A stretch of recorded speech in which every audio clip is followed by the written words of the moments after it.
गर्वित हूं तुम्हें अपनी सेना में पाकर पुत्र। गर्वित हूं मैं।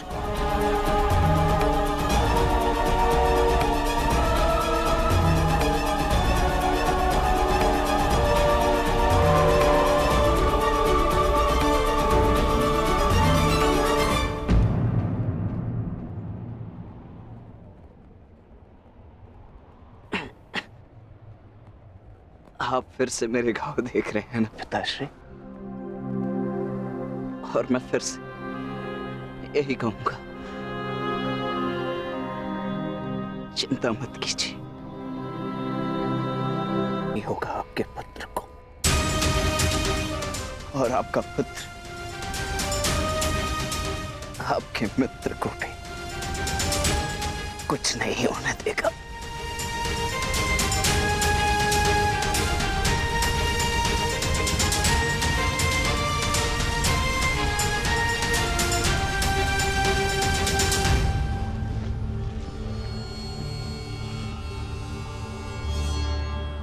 मित्र, आज का दिन हमारे पक्ष में नहीं था।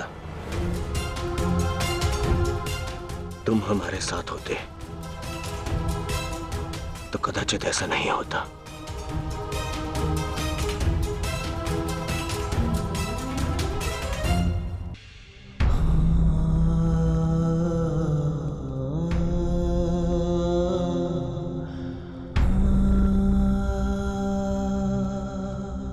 पुत्र,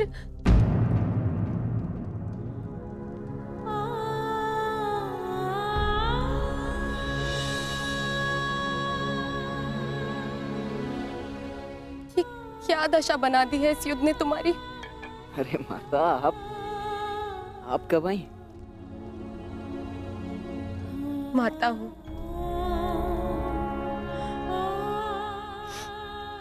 पुत्र को घाव लगता है तो माता को आभास हो ही जाता है।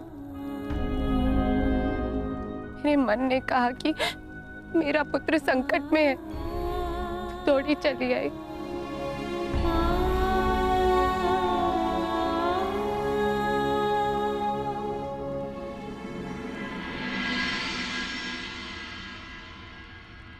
परंतु आप भी तो इसके पिता हैं।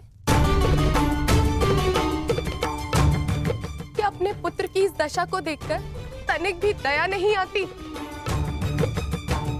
अपने पुत्र के जीवन के लिए आपको कोई मोह नहीं?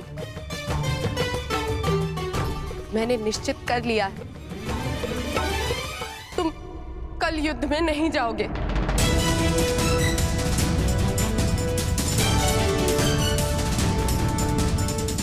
परंतु माता, मैंने कहा ना, ये मेरा अंतिम निर्णय है।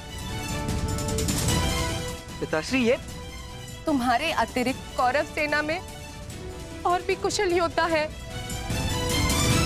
निश्चित रूप से कौरव सेना में कुशल योद्धाओं की कमी नहीं है पिताश्री, परंतु वृषसेन वो उन सबसे भिन्न है। उसकी सोच, उसकी प्रतिभा, उसका तेज प्रशंसनीय है। उससे द्वंद्व करते समय मैंने बहुत कुछ सीखा। यदि वो कौरव के पक्ष में ना होता तो निश्चित रूप से मेरा अभिन्न मित्र होता।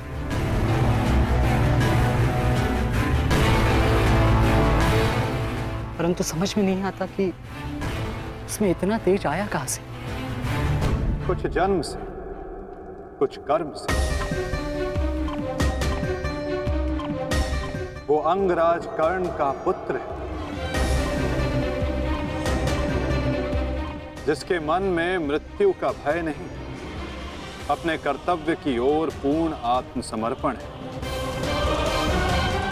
उस पर तेज स्वतः ही आ जाता है अभिमन्यु।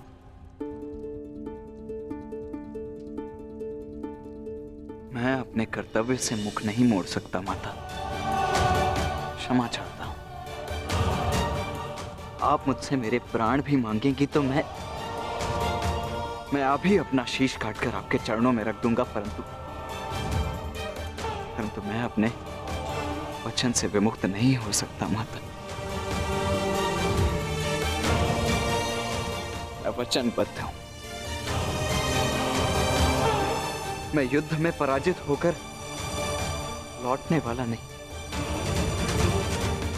या तो मैं विजयी होकर कंधों पर बैठकर आऊंगा, या वीर गति को प्राप्त करके कंधों पर लेटकर।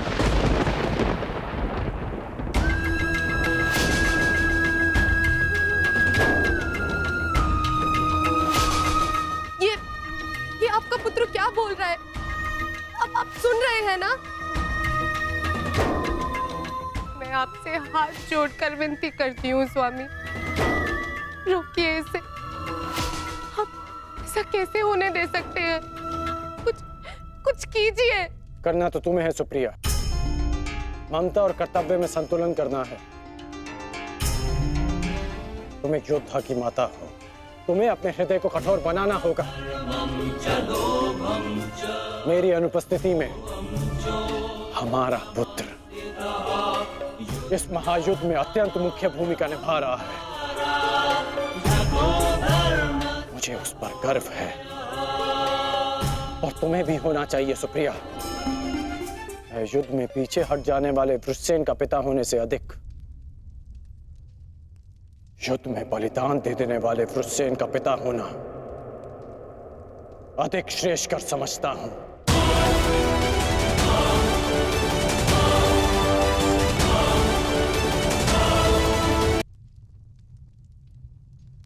और तुम्हें भी समझना चाहिए सुप्रिया, तुम उसकी माता हो, उसकी शक्ति बनो, उसकी दुर्बलता नहीं।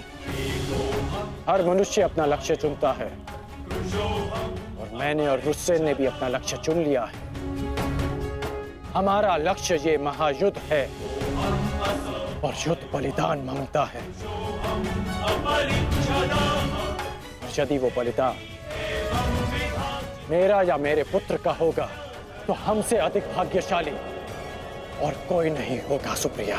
परंतु मैं इसकी माता हूं। हर कोई जो इस युद्ध में है उसकी भी माता है, वो भी किसी का भाई, बेटा, पिता या पति है। यदि हर माता तुम्हारी भांति विलाप करने लग जाए तो इस युद्ध में योद्धा रिक्त हो जाएंगे। जब युद्ध क्षेत्र में मृत्यु समक्ष खड़ी होती है तो योद्धा पुकारता है, हे मृत्यु, तैयार यदि तू आने को, प्रसन्न मुख आ, द्वार खुला है, तेरा स्वागत, प्रसन्न मुख आ।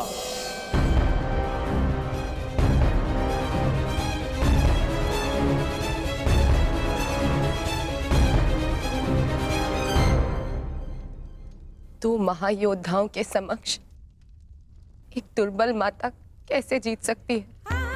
यदि आपने निर्णय ले ही लिया है तो ठीक है, किंतु एक बात स्मरण रखना, यदि मेरे पुत्र को कुछ भी हुआ तो उसके उत्तरदायी आप होंगे और इसके लिए मैं आपको कभी क्षमा नहीं करूंगी।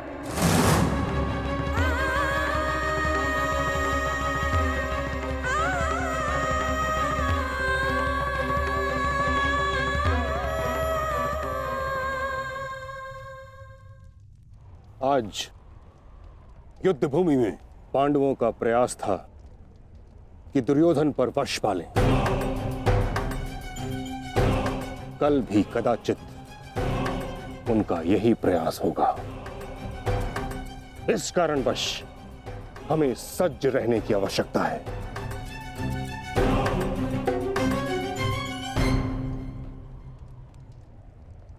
कल हम गरुड़ व्यूह की रचना करेंगे और इस व्यूह का नेतृत्व स्वयं मैं करूंगा। गरुड़ की आंख के स्थान पर मेरा रथ होगा।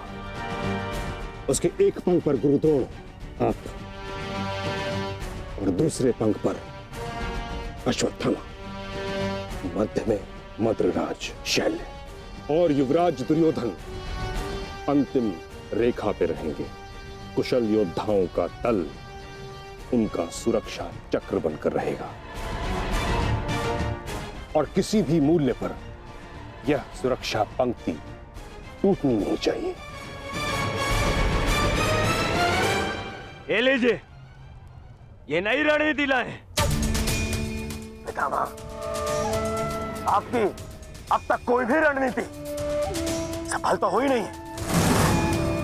ऐसा ना हो कि आपकी ये रणनीति भी असफल रहे। ऐसे मत देखिए, कुछ अनुचित कह रहा हूं, सत्य कह रहा हूं। अब तक आपकी किसी भी रणनीति का कोई भी वास्तविक लाभ हमें नहीं मिला है। आज जो घटित हुआ है और जो घटित हो सकता था, मैं जानता हूं। अरे सेना को छोड़िए, आप तो मेरी सुरक्षा का कर्तव्य, अपने युवराज की सुरक्षा का कर्तव्य भी पूर्ण नहीं कर पाए। हे पितामह, अब मुझे आप पर विश्वास नहीं रहा पितामह। नहीं दुर्योधन, पितामह के अतिरिक्त तुम्हारी रक्षा और कौन कर सकता है? मैं करूंगा, मैं करूंगा, मैं करूंगा, मैं करूंगा।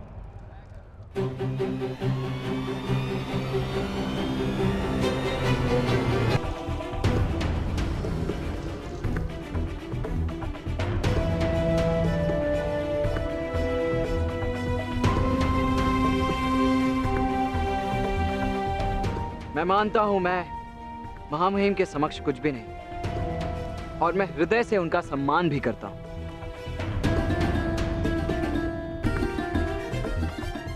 किंतु यदि युवराज मुझे अवसर दें तो मैं उनकी सुरक्षा के लिए सदैव तत्पर रहूंगा।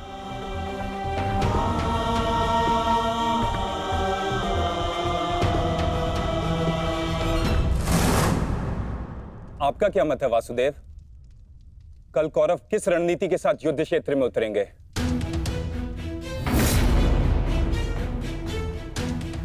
उनकी व्यूह रचना क्या होगी? व्यू रचना चाहे जो भी हो, किंतु आज जो रणभूमि में हुआ उसके पश्चात यह निश्चित है कि दुर्योधन की रक्षा हेतु वे उसे सेना की अंतिम रेखा में ही रखेंगे, क्योंकि वो जानते कि दुर्योधन ही हमारा लक्ष्य है।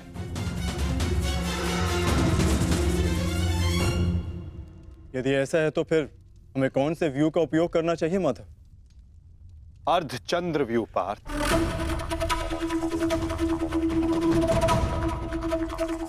उसी व्यू के कारण हम दुर्योधन को रणभूमि की ओर ला पाएंगे।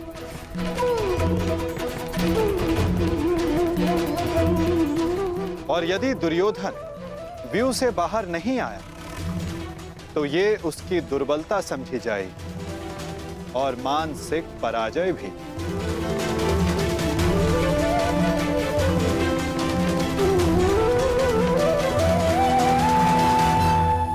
कल दुर्योधन की रक्षा कोई नहीं कर पाएगा, वो चाहे आचार्य द्रोण हो या पितामह, अश्वत्थामा हो या दुशासन या फिर वृक्षसेन। कल जो भी योद्धा मेरे और दुर्योधन के मध्य आएगा तो या तो रणभूमि छोड़ेगा या फिर ये संसार। मेरे पिताश्री आप पर पूर्ण विश्वास करते हैं युवराज, और मैं अपने पिताश्री की ओर से आपको यह वचन देता हूं कि जब तक मेरे शरीर में अंतिम श्वास रहेगी तब तक मैं युद्ध भूमि में आपकी सुरक्षा के लिए प्रस्तुत रहूंगा।